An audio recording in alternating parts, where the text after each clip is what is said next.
সূরা আল কাহাফ। বিসমিল্লাহির রহমানির রহিম। রহমান রহিম আল্লাহ তাআলার নামে। সব তারিফ আল্লাহ তাআলার জন্য, যিনি তার একজন বিশেষ বান্দার প্রতি এ গ্রন্থ নাজিল করেছেন এবং তার কোথাও তিনি কোন রকম বক্রতা রাখেননি। একে তিনি প্রতিষ্ঠিত করেছেন সহজ সরল একটি পথের উপর, যাতে করে আল্লাহ তাআলার পক্ষ থেকে সে নবী তাদের জাহান্নামের আযাবের ব্যাপারে সতর্ক করে দিতে পারে এবং যারা ঈমানদার, যারা নেক কাজ করে, তাদের সে এ মর্মে সুসংবাদ দিতে পারে যে তাদের জন্য আল্লাহর দরবারে উত্তম পুরস্কার রয়েছে, যেখানে তারা চিরকাল থাকবে। এবং সেসব লোকদেরও ভয় দেখাবে যারা মূর্খের মতো বলে আল্লাহ তাআলা সন্তান গ্রহণ করেছেন। এ দাবির পক্ষে তাদের কাছে কোনো জ্ঞান সম্মত দলিল প্রমাণ নেই। তাদের বাপ দাদাদের কাছেও এ ব্যাপারে কোনো যুক্তি ছিল না। এটা সত্যিই বড় একটি কঠিন কথা যা তাদের মুখ থেকে বের হচ্ছে। আসলে তারা জঘন্য মিথ্যা ছাড়া কিছুই বলেনি। হে নবী, যদি এরা এ কথার উপর ঈমান না আনে, তাহলে মনে হয় দুঃখ কষ্টে তুমি এর পেছনে নিজেকেই বিনাশ করে দেবে। যা কিছু এ জমিনের বুকে আছে, আমি তাকে তার জন্য শোভা বর্ধনকারী করে পয়দা করেছি, যাতে করে মানুষদের আমি পরীক্ষা করতে পারি যে তাদের মধ্যে কাজকর্মের দিক থেকে কে বেশি উত্তম। অতঃপর একদিন আমি যা কিছু এ জমিনে আছে ধ্বংস করে দিয়ে একে উদ্ভিদ শূন্য মাটিতে পরিণত করে দেব। হে নবী, তুমি গুহা ও পাহাড়ের উপত্যকার অধিবাসীদের সম্পর্কে কি মনে করো? তারা আমার নিদর্শন সমূহের মধ্যে একটি বিস্ময়কর নিদর্শন ছিল। ঘটনাটি এমন হয়েছিল, কতিপয় যুবক যখন গুহায় আশ্রয় নিল এবং আল্লাহর দরবারে এই বলে দোয়া করল, হে আমাদের মালিক, একান্ত তোমার কাছ থেকে আমাদের উপর অনুগ্রহ দান করো। আমাদের এই কাজকর্ম আঞ্জাম দেওয়ার জন্য তুমি আমাদের সঠিক পথ দেখাও। অতঃপর আমি গুহার ভেতরে তাদের কানে বহু বছর ধরে ঘুমের পর্দা লাগিয়ে রাখলাম। তারপর এক পর্যায়ে আমি তাদের ঘুম থেকে উঠিয়ে দিলাম, যাতে করে আমি একথা জেনে নিতে পারি তাদের দুদলের মধ্যে কোন দলটি ঠিক করে বলতে পারে যে তারা কতদিন সেখানে অবস্থান করেছিল। হে নবী, আমি তোমার কাছে তাদের বৃত্তান্ত সঠিকভাবে বর্ণনা করছি। মূলত তারা ছিল কতিপয় নওজোয়ান ব্যক্তি যারা তাদের মালিকের উপর ঈমান এনেছিল। আমি তাদের হেদায়েতের পথে এগিয়েও দিয়েছিলাম। আমি তাদের অন্তঃকরণকে ধৈর্য দ্বারা দৃঢ়তা দান করেছি। যখন তারা আল্লাহর পথে দাঁড়িয়ে গেল এবং ঘোষণা করল, আমাদের মালিক তো হচ্ছেন তিনি, যিনি আসমান সমূহ ও জমিনের মালিক। আমরা কখনো আল্লাহ তাআলা ছাড়া আর কাউকে ডাকব না। যদি আমরা এমন অযৌক্তিক কথা বলি, তাহলে তা হবে মারাত্মক দিন বিরোধী কাজ। এরা হচ্ছে আমাদের স্বজাতির লোক, যারা তাকে বাদ দিয়ে অসংখ্য মাবুদের গোলামি গ্রহণ করেছে। তারা যদি সত্যবাদী হয়, তাহলে তারা স্পষ্ট দলিল নিয়ে আসে না কেন? তার চাইতে বড় জালেম আর কে, যে আল্লাহ তাআলার উপর মিথ্যা আরোপ করে? অতঃপর জোয়ানরা পরস্পরকে বলল, আল্লাহ তাআলা ছাড়া অন্যদের যারা মাবুদ বানায়, তাদের কাছ থেকে তোমরা যখন বিচ্ছিন্ন হয়ে চলেই গেলে, তখন তোমরা এখান থেকে বের হয়ে বিশেষ একটি গুহায় গিয়ে আশ্রয় নাও। তোমাদের মালিক তোমাদের উপর তার রহমতের ছায়া বিস্তার করে দেবেন এবং তোমাদের বিষয়গুলো তোমাদের জন্য সহজ করে দেবেন। হে নবী, তুমি যদি সে গুহা দেখতে, তাহলে দেখতে পেতে তারা তার মধ্যবর্তী এক প্রশস্ত চত্বরে অবস্থান করছে। সূর্য তার উদয়কালে তাদের গুহার দক্ষিণ পাশ দিয়ে হেলে যাচ্ছে, আবার যখন তা অস্ত যায় তখন তা গুহার বাম পাশ দিয়ে অতিক্রম করে। সূর্যের প্রখরতা কখনো তাদের কষ্টের কারণ হয় না। আসলে এ সবই হচ্ছে আল্লাহ তাআলার কুদরতের নিদর্শন। এ সব নিদর্শনের মাধ্যমে আল্লাহ তাআলা যাকে হেদায়েত দান করেন, সেই একমাত্র হেদায়েত প্রাপ্ত হয়, আর যাকে তিনি গোমরাহ করেন, সে কখনো কোনো পথ প্রদর্শনকারী ও অভিভাবক পেতে পারে না। হে নবী, তুমি যদি দেখতে, তাহলে তুমি তাদের ভাবতে তারা বুঝি জেগেই রয়েছে, যদিও তারা ছিল ঘুমন্ত। আমি তাদের কখনো ডানে কখনো বামে পরিবর্তন করে দিতাম। তাদের কুকুরটি গুহার সামনে তার হাত দুটি প্রসারিত করে পাহারারত অবস্থায় বসেছিল।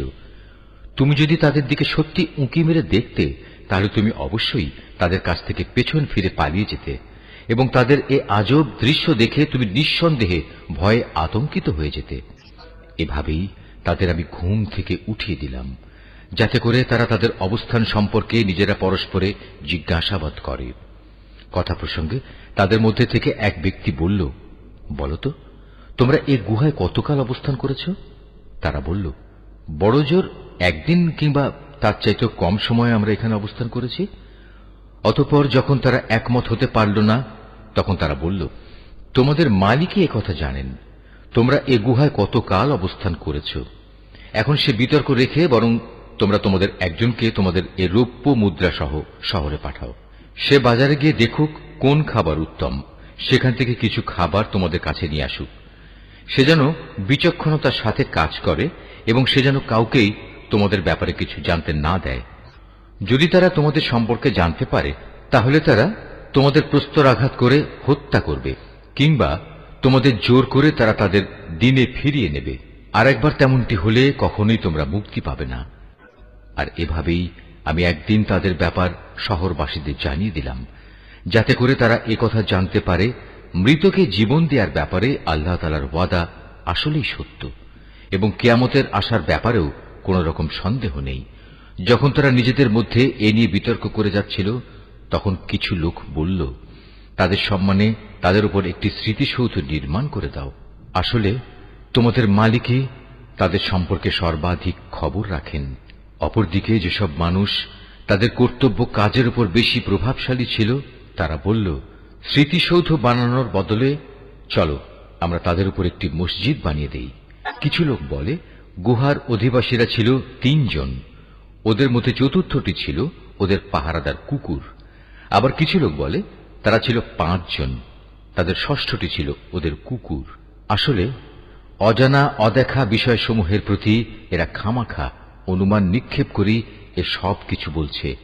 তাদের কেউ বলে ওরা ছিল 7 জন এবং অষ্টমটি ছিল তাদের কুকুর। হে নবী, তুমি এদের বলো, হ্যাঁ, আমার মালিক ভালো করেই জানেন ওদের আসল সংখ্যা কত ছিল। তাদের সংখ্যা খুব কম সংখ্যক লোকই বলতে পারে। তুমিও এদের ব্যাপারে সাধারণ আলোচনার বাইরে বেশি বিতর্ক করো না এবং তাদের সম্পর্কে খামাখা অন্য মানুষদের কাছেও জিজ্ঞাসাবাদ করো না। হে নবী, কখনো কোনো কাজের ব্যাপারে একথা বলো না, এ কাজ আমি আগামীকাল করব। হ্যাঁ, বরং এভাবে বলো, আল্লাহ তাআলা যদি চান তাহলেই আমি আগামীকাল এ কাজটা করব। যদি কখনো কোনো কিছু ভুলে যাও, তাহলে তোমার মালিককে স্মরণ করো এবং বলো, সম্ভবত আমার মালিক এ কাহিনীর চাইতে নিকটতর কোনো কল্যাণ দিয়ে আমাকে পথ দেখাবেন। তারা তাদের এ গুহায় কাটিয়েছে মোট 300 বছর। কেউ অবশ্য এর সাথে আরো 9 বছর যোগ করেছে। হে নবী, তুমি বলো, বস্তুত একমাত্র আল্লাহ তাআলাই সঠিক করে বলতে পারেন ওরা গুহায় কত বছর কাটিয়েছে। আসমান সমূহ ও জমিনের যাবতীয় অজানা অদেখা বিষয়ের জ্ঞান তো একমাত্র তার জন্য নির্দিষ্ট রয়েছে। কত সুন্দর দ্রষ্টা তিনি, কত সুন্দর শ্রোতা তিনি। তিনি ছাড়া তাদের দ্বিতীয় কোনোই অভিভাবক নেই। আল্লাহ তাআলা নিজের কর্তৃত্ব ও ক্ষমতায় অন্য কাউকে কখনো শরীক করেন না। হে নবী, তোমার উপর তোমার মালিকের যে কিতাব নাজিল করা হয়েছে তা তুমি তেলাওয়াত করতে থাকো। তার কিতাবে বর্ণিত কথাবার্তা রদবদল করার কেউই নেই। তিনি ছাড়া তুমি আর কোনোই আশ্রয়স্থল পাবে না। হে নবী, তুমি নিজেকে সদা সেসব মানুষদের সাথে রেখে চলবে যারা সকাল সন্ধ্যায় তাদের মালিককে ডাকে। তারা একমাত্র তাঁরই সন্তুষ্টি কামনা করে, এবং কখনো তাদের কাছ থেকে তোমার স্নেহের দৃষ্টি ফিরিয়ে নিও না। কখনো এমন কোন ব্যক্তির কথা মতো চলো না যার অন্তঃকরণকে আমি আমার স্মরণ থেকে গাফেল করে দিয়েছি। আর যে ব্যক্তি নিজের প্রবৃত্তির গোলামি করতে শুরু করেছে এবং যার কার্যকলাপ আল্লাহ তাআলার সীমানা লঙ্ঘন করেছে। হে নবী, তুমি বলো, এ সত্য দিন তোমাদের মালিকের পক্ষ থেকে এসেছে। সুতরাং যার ইচ্ছা সে এর উপর ঈমান আনুক, আর যার ইচ্ছা সে তা অস্বীকার করুক। আমি তো এই অস্বীকারী জালেমদের জন্য এমন এক আগুন প্রস্তুত করে রেখেছি যার বেষ্টনী তাদের পুরোপুরি পরিবেষ্টন করে রাখবে। যখন তারা পানির জন্য ফরিয়াদ করতে থাকবে, তখন এমন এক গলিত ধাতুর মতো পানীয় দ্বারা তাদের ফরিয়াদের জবাব দেয়া হবে যা তাদের সমগ্র মুখমণ্ডল জ্বালিয়ে পুড়িয়ে দেবে। কি ভীষণ হবে সে পানীয়, আর কি নিকৃষ্ট হবে তাদের আশ্রয়ের স্থানটি। আর যারাই আল্লাহ তাআলার উপর ঈমান এনেছে এবং ভালো কাজ করেছে, তাদের কোনো আশঙ্কা নেই। আমি কখনো তাদের বিনিময় বিনষ্ট করি না যারা নেক কাজ করে। এদের জন্য রয়েছে এমন এক স্থায়ী জান্নাত যার পাদদেশ দিয়ে ঝর্ণাধারা প্রবাহিত হবে। তাদের সেখানে সোনার কাঁকুন দ্বারা অলঙ্কৃত করা হবে। তারা পরিধান করবে সূক্ষ্ম ও পুরু রেশমের পোশাক। উপরন্তু তারা সমাসীন হবে এক সুসজ্জিত আসনে। কত সুন্দর তাদের এই বিনিময়, কত চমৎকার তাদের আশ্রয়ের এই স্থানটি। হে নবী, তাদের শিক্ষার জন্য তুমি দুজন লোকের উদাহরণ পেশ করো, যাদের একজনকে আমি 2 আঙুরের বাগান দান করেছিলাম এবং এ 2 কতিপয় খেজুর গাছ দ্বারা পরিবেষ্টিত করে রেখেছিলাম। আবার এ 2 মধ্যবর্তী স্থানকে পরিণত করেছিলাম একটি সুফলা শস্য ক্ষেত্র রূপে। উভয় বাগানই এক পর্যায়ে যথেষ্ট ফল দান করল। ফল দানে বাগান 2 কোনো রকম ত্রুটি করেনি। উভয় বাগানের ফাঁকে ফাঁকে আমি পানির ঝর্ণাধারাও প্রবাহিত করে রেখেছিলাম। এক পর্যায়ে তার অনেক ফল হয়ে গেল। অতঃপর একদিন সে তার সাথীকে কথা প্রসঙ্গে বলল, দেখো, আমি ধন সম্পদের দিক থেকে তোমার চাইতে যেমন বড়, তেমনি জনবলেও আমি তোমার চাইতে বেশি শক্তিশালী। নিজের শক্তি সামর্থ্যের ব্যাপারে বাড়াবাড়ি করতে করতে সে নিজের বাগানে গিয়ে প্রবেশ করল এবং বলল, আমি ভাবতেই পাচ্ছি না এ বাগানের সৌন্দর্য কোনোদিন নিঃশেষ হয়ে যাবে। আমি এও মনে করি না একদিন এসব ধ্বংস হয়ে কিয়ামত প্রতিষ্ঠিত হবে এবং কিয়ামতের পর আমাকে যদি আমার মালিকের সামনে ফিরিয়ে নেওয়াও হয়, তাহলে এর চাইতে উৎকৃষ্ট কোনো কিছু আমি সেখানে পাব। তার সে গরিব সাথীটি, যে তার সাথে কথা বলছিল, বলল, এ পার্থিব সম্পদ দেখে তুমি কি সত্যি সে মহান সত্তাকে অস্বীকার করছো, যিনি তোমাকে প্রথমত মাটি থেকে অতঃপর শুক্র কণা থেকে পয়দা করেছেন, পরিশেষে তিনি তোমাকে একটি মানুষের আকৃতিতে পূর্ণাঙ্গ করেছেন? কিন্তু আমি তো বিশ্বাস করি সেই সৃষ্টিকর্তা আল্লাহ তাআলাই হচ্ছেন আমার মালিক এবং আমার মালিকের কোনো কাজের সাথেই আমি কাউকে শরীক করি না। কত ভালো হতো তুমি যখন তোমার ফলবতী বাগানে প্রবেশ করলে তখন যদি তুমি একথা বলতে, আল্লাহ তাআলা যা চেয়েছেন তাই হয়েছে। আল্লাহ তাআলা ব্যতি রেখে কারোই কিছু ঘটানোর শক্তি নেই। যদিও তুমি আমাকে ধনে জনে তোমার চাইতে কম দেখলে, কিন্তু আমি আল্লাহ তাআলার উপর ঈমান রাখি। সম্ভবত আমার মালিক আমাকে তোমার এ পার্থিব বাগানের চাইতে উৎকৃষ্ট আখিরাতের কোনো বাগান দান করবেন এবং অকৃতজ্ঞতার জন্য তোমার বাগানের উপর আসমান থেকে এমন কোন বিপর্যয় নাজিল করবেন, ফলে তা উদ্ভিদ শূন্য এক বিরান ভূমিতে পরিণত হয়ে যাবে, কিংবা তার পানি তার জমিনের নিচেই অন্তর্হিত হয়ে যাবে। তেমন কিছু হলে তুমি কখনো তা আবার খুঁজে আনতে পারবে না। অতঃপর তাই ঘটল। তার বাগানের ফল ফলারিকে বিপর্যয় এসে ঘিরে ফেলল। তখন সে ব্যক্তি সেই ব্যয়ের উপর, যা সে বাগানের শোভাবর্ধনের পেছনে করেছিল, হাতের উপর হাত রেখে আক্ষেপ করতে লাগল। বাগানের অবস্থা এমন হল যা তা মুখ থুবড়ে পড়ে থাকল এবং সে নিজের ভুল বুঝতে পেরে বলতে লাগল, কত ভালো হতো যদি আমি আমার মালিকের ক্ষমতার সাথে অন্য কাউকে শরীক না করতাম। যারা বাহাদুরি করেছে তাদের কোনো দলই আজ তাকে আল্লাহর এই প্রতিশোধের মোকাবেলায় সাহায্য করার জন্য অবশিষ্ট রইল না, না সে নিজে কোন রকম প্রতিশোধ নিতে পারল। কেননা এখানে রক্ষা করা যাবতীয় এখতিয়ার একমাত্র আল্লাহ তাআলার, যিনি একমাত্র সত্য। পুরস্কার দানে ও পরিণাম নির্ধারণে তিনিই উত্তম। হে নবী, তুমি এদের কাছে দুনিয়ার জীবনের উদাহরণ পেশ করো। এই জীবনটা হচ্ছে এমন যেমন আমি আকাশ থেকে পানি বর্ষণ করি, যার কারণে জমিনের উদ্ভিদ ঘন সুশোভিত হয়ে ওঠে। অতঃপর এক সময় বাতাসটা উড়িয়ে নিয়ে ফেরে। মূলত আল্লাহ তাআলা সব কিছুর উপর প্রচন্ড ক্ষমতাবান। ধন সম্পদ ও সন্তান সন্ততি হচ্ছে তোমাদের পার্থিব জীবনের কতিপয় অস্থায়ী সৌন্দর্য মাত্র। চিরস্থায়ী হচ্ছে মানুষের নেক কাজ, আর তা হচ্ছে তোমার মালিকের কাছে পুরস্কার পাওয়ার জন্য অনেক ভালো। আর কোনো কল্যাণময় কিছু কামনা করতে গেলেও তা হচ্ছে উত্তম। যেদিন আমি পাহাড় সমূহকে চলমান করে সরিয়ে দেব এবং তুমি এই পৃথিবীকে দেখবে তা একটি শূন্য প্রান্তর, সেদিন আমি তাদের মানবকুলকে এক জায়গায় জড়ো করব, কোনো একজনকেও আমি বাদ দেব না। তাদের সবাইকে তোমার মালিকের সামনে সারিবদ্ধভাবে এনে হাজির করা হবে। অতঃপর আমি বলবো, আজ তো তোমরা সবাই আমার কাছে এসে গেছো, ঠিক যেমনি করে আমি তোমাদের প্রথমবার পয়দা করেছিলাম, কিন্তু তোমরা অনেকেই মনে করতে আমি তোমাদের দ্বিতীয়বার আমার কাছে হাজির করার জন্য কোনো সময়সূচি নির্ধারণ করে রাখিনি। অতঃপর তাদের সামনে আমলনামা রাখা হবে। তখন নাফরমান ব্যক্তিদের তুমি দেখবে, সে আমলনামায় যা কিছু লিপিবদ্ধ আছে তারা তার কারণে খুবই আতঙ্কগ্রস্ত থাকবে। তারা বলতে থাকবে, হায় দুর্ভাগ্য আমাদের, এ আবার কেমন গ্রন্থ! এ তো দেখছি আমাদের জীবনের ছোট কিংবা বড় প্রত্যেক বিষয়েরই হিসাব রেখেছে। তারা যা কিছু করেছে তার প্রতিটি বস্তুই তারা সে গ্রন্থে মজুদ দেখবে। তোমার মালিক সেদিন কার উপর বিন্দুমাত্র জুলুমও করবেন না।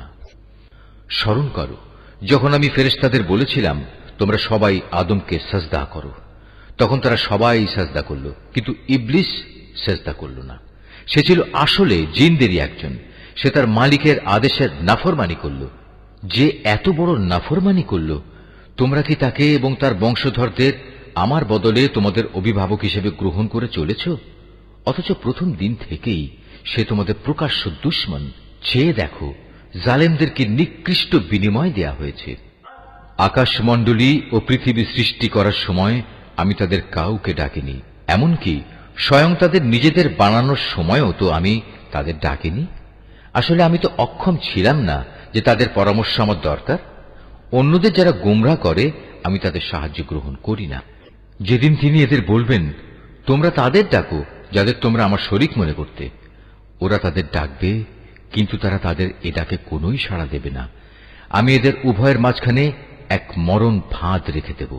এ নাফরমান লোকেরা যখন আযাব দেখতে পাবে তখন তারা বুঝে যাবে তারা এক্ষুনি সেখানে গিয়ে পতিত হচ্ছে, আর একবার সেখানে পতিত হলে ওরা তা থেকে কখনোই মুক্তির পথ পাবে না। আমি মানুষের বোঝার জন্য এই কোরআনে সব ধরনের উপমা ও উদাহরণ বিশদভাবে বর্ণনা করেছি, কিন্তু মানুষের অধিকাংশই এ নিয়ে তর্ক করে। হেদায়েত যখন মানুষের সামনে এসে গেল তখন ঈমান আনা ও গুনাহের জন্য তাদের মালিকের কাছে ক্ষমা চাওয়া থেকে তাদের কোন জিনিস বিরত রাখছে? তারা সম্ভবত পূর্ববর্তী মানুষদের অবস্থা তাদের কাছে এসে পৌঁছানোর কিংবা আমার আযাব তাদের সামনে এসে হাজির হবার অপেক্ষা করছে। আমি তো রসুলদের পাঠাই যে তারা মানুষদের জন্য জান্নাতের সুসংবাদবাহী ও জাহান্নামের সতর্ককারী হবে, কিন্তু যারা কুফরি করেছে তারা ছোটখাটো বিষয় নিয়ে ঝগড়া শুরু করে যাতে তারা সত্যকে ব্যর্থ করে দিতে পারে। মূলত তারা আমার আয়াতসমূহকে এবং যেসব বিষয় দিয়ে তাদের জাহান্নাম থেকে সতর্ক করা হয়েছিল তাকে বিদ্রূপের বিষয়ে পরিণত করে নিয়েছে। তার চাইতে বড় জালেম আর কে আছে যাকে তার মালিকের আয়াতসমূহ স্মরণ করিয়ে দেয়া হচ্ছে এবং সে এর থেকে মুখ ফিরিয়ে দিচ্ছে? সর্বোপরি যা কিছু গুনাহের বোঝা তার হাত দুটো অর্জন করেছে সে তা ভুলে যায়। আমি তাদের অন্তরের উপর জাহেলিয়াতের আবরণ লাগিয়ে দিয়েছি যেন তারা সত্য দিন বুঝতে না পারে। এমনি ভাবে তাদের কানেও এক ধরনের কঠিন বস্তু ঢেলে দিয়েছি, এ কারণে তারা সত্য কথা শুনতে পায় না। অতএব হে নবী, তুমি ওদের যতই হেদায়েতের পথে ডাকো না কেন তাদের কখনো হেদায়েত দেয়া হবে না। নবী, তোমার মালিক বড়ই ক্ষমাশীল ও দয়াবান। তিনি যদি তাদের সবাইকে তাদের কৃতকর্মের জন্য শাস্তি দিতে চাইতেন তাহলে তিনি সহজেই তা ত্বরান্বিত করতে পারতেন, বরং এর পরিবর্তে তাদের জন্য শাস্তির একটি প্রতিশ্রুত ক্ষণ রাখা আছে যা থেকে ওদের কারুই পরিত্রাণ নেই। এ জনপদ ও তাদের অধিবাসীরা যখন আল্লাহ তাআলার সীমা লঙ্ঘন করেছিল তখন আমি তাদের নির্মূল করে দিয়েছি। তাদের ধ্বংসের জন্যও একটি দিনক্ষণ নির্দিষ্ট ছিল। হে নবী, তুমি এদের মূসার ঘটনা শোনাও। যখন মূসা তার খাদেমকে বলল, যতক্ষণ পর্যন্ত আমি দুটো সাগরের মিলনস্থলে না পৌঁছব ততক্ষণ পর্যন্ত আমি আমার পরিকল্পনা থেকে ফিরে আসব না। যদি আমাকে এজন্য দীর্ঘ সময় পর্যন্ত চলতে হয় তবু আমি চলতে থাকব। যখন তারা উভয়ে সেই প্রত্যাশিত দুটো সাগরের সঙ্গম স্থলে এসে পৌঁছল তখন তারা উভয়ই তাদের খাবারের জন্য রাখা মাছটির কথা ভুলে গেল। সে মাছটি ছুটে গিয়ে সুড়ঙ্গের মতো একটি পথ করে সহজেই সাগরে চলে গেল। যখন তারা আরো কিছু দূর এগিয়ে গেল তখন সে তার খাদেমকে বলল, এবার আমাদের নাশতা নিয়ে এসো, আমরা আজকের সফরে সত্যি ভারী ক্লান্ত হয়ে পড়েছি। সে বলল, তুমি কি দেখোনি আমরা যখন শিলাখণ্ডের পাশে বিশ্রাম করছিলাম তখন আমি মাছের কথা ভুলেই গিয়েছিলাম। আসলে শয়তানি আমাকে ভুলিয়ে দিয়েছে যে আমি তার কথাটা স্মরণ রাখব।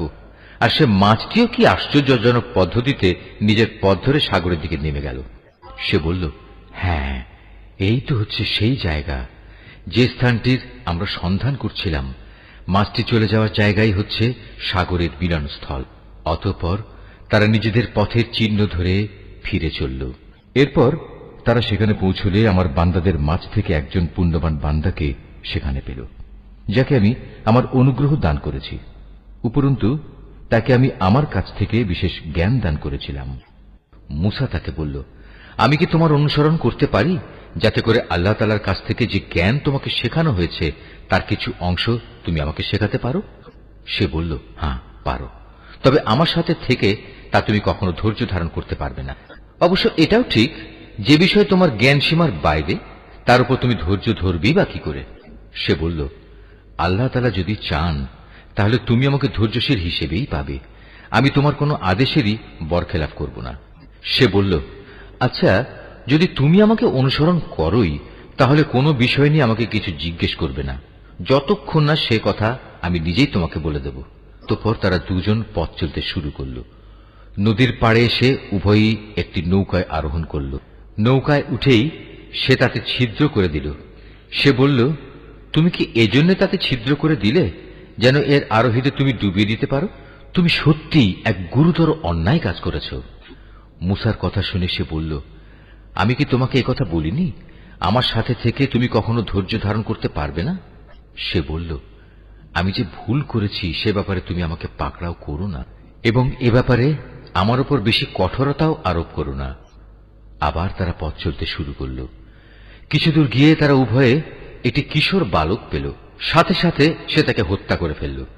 এ কাজ দেখে সে বলল, তুমি তো কোন রকম হত্যার অপরাধ ছাড়াই একটি নিষ্পাপ জীবনকে বিনাশ করলে। তুমি সত্যি একটা গুরুতর অন্যায় কাজ করে ফেলেছ।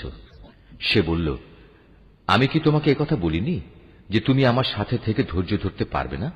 সে বলল, যদি এরপর আর একটি কথাও আমি তোমাকে জিজ্ঞেস করি তাহলে তুমি আমাকে তোমার সাথে রেখো না। অবশ্য এখন তো তুমি আমার পক্ষ থেকে ওজর পেশ করার প্রান্ত সীমায় পৌঁছে গেছো। আবার তারা চলতে শুরু করল। কিছুদূর এগিয়ে তারা জনপদের অধিবাসীদের কাছে পৌঁছল। সেখানে পৌঁছে তারা সেই জনপদের অধিবাসীদের কাছে কিছু খাবার চাইল, কিন্তু তারা তাদের মেহমানদারি করতে অস্বীকার করল। অতঃপর সেখানে তারা একটি পতনোন্মুখ পুরনো প্রাচীর দেখতে পেল। সে প্রাচীরটা সোজা করে দিল। সে মূসা বলল, তুমি চাইলে তো এদের কাছ থেকে এর উপর কিছু পারিশ্রমিক গ্রহণ করতে পারতে।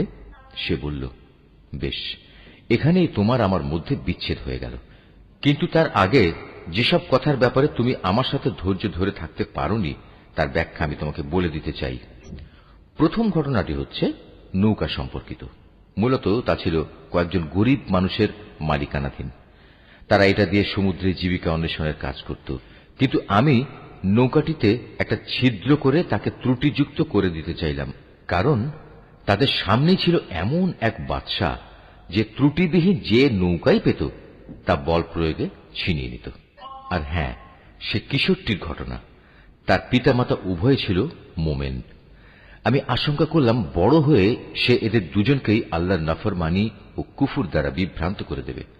আমি চাইলাম তাদের মালিক তার বদলে তাদের এমন একটি সন্তান দান করবেন যে দিনদারি ও রক্তের সম্পর্ক রক্ষার ব্যাপারে তা চেয়ে অনেক ভালো প্রমাণিত হবে। সর্বশেষ ওই যে প্রাচীরটির ব্যাপার, আসলে তা ছিল শহরের দুটি এতিম বালকের। এর নিচেই তাদের জন্য রক্ষিত ছিল গুপ্ত ধনভাণ্ডার। ওদের পিতা ছিল একজন নেককার ব্যক্তি। এই কারণেই তোমার মালিক চাইলেন ওরা বয়ঃপ্রাপ্ত হোক এবং তাদের সে ভাণ্ডার থেকে তারা সম্পদ বের করে আনুক। এই প্রাচীরটাকেই আমি তাদের বড় হওয়া পর্যন্ত দাঁড় করিয়ে রাখতে চেয়েছিলাম।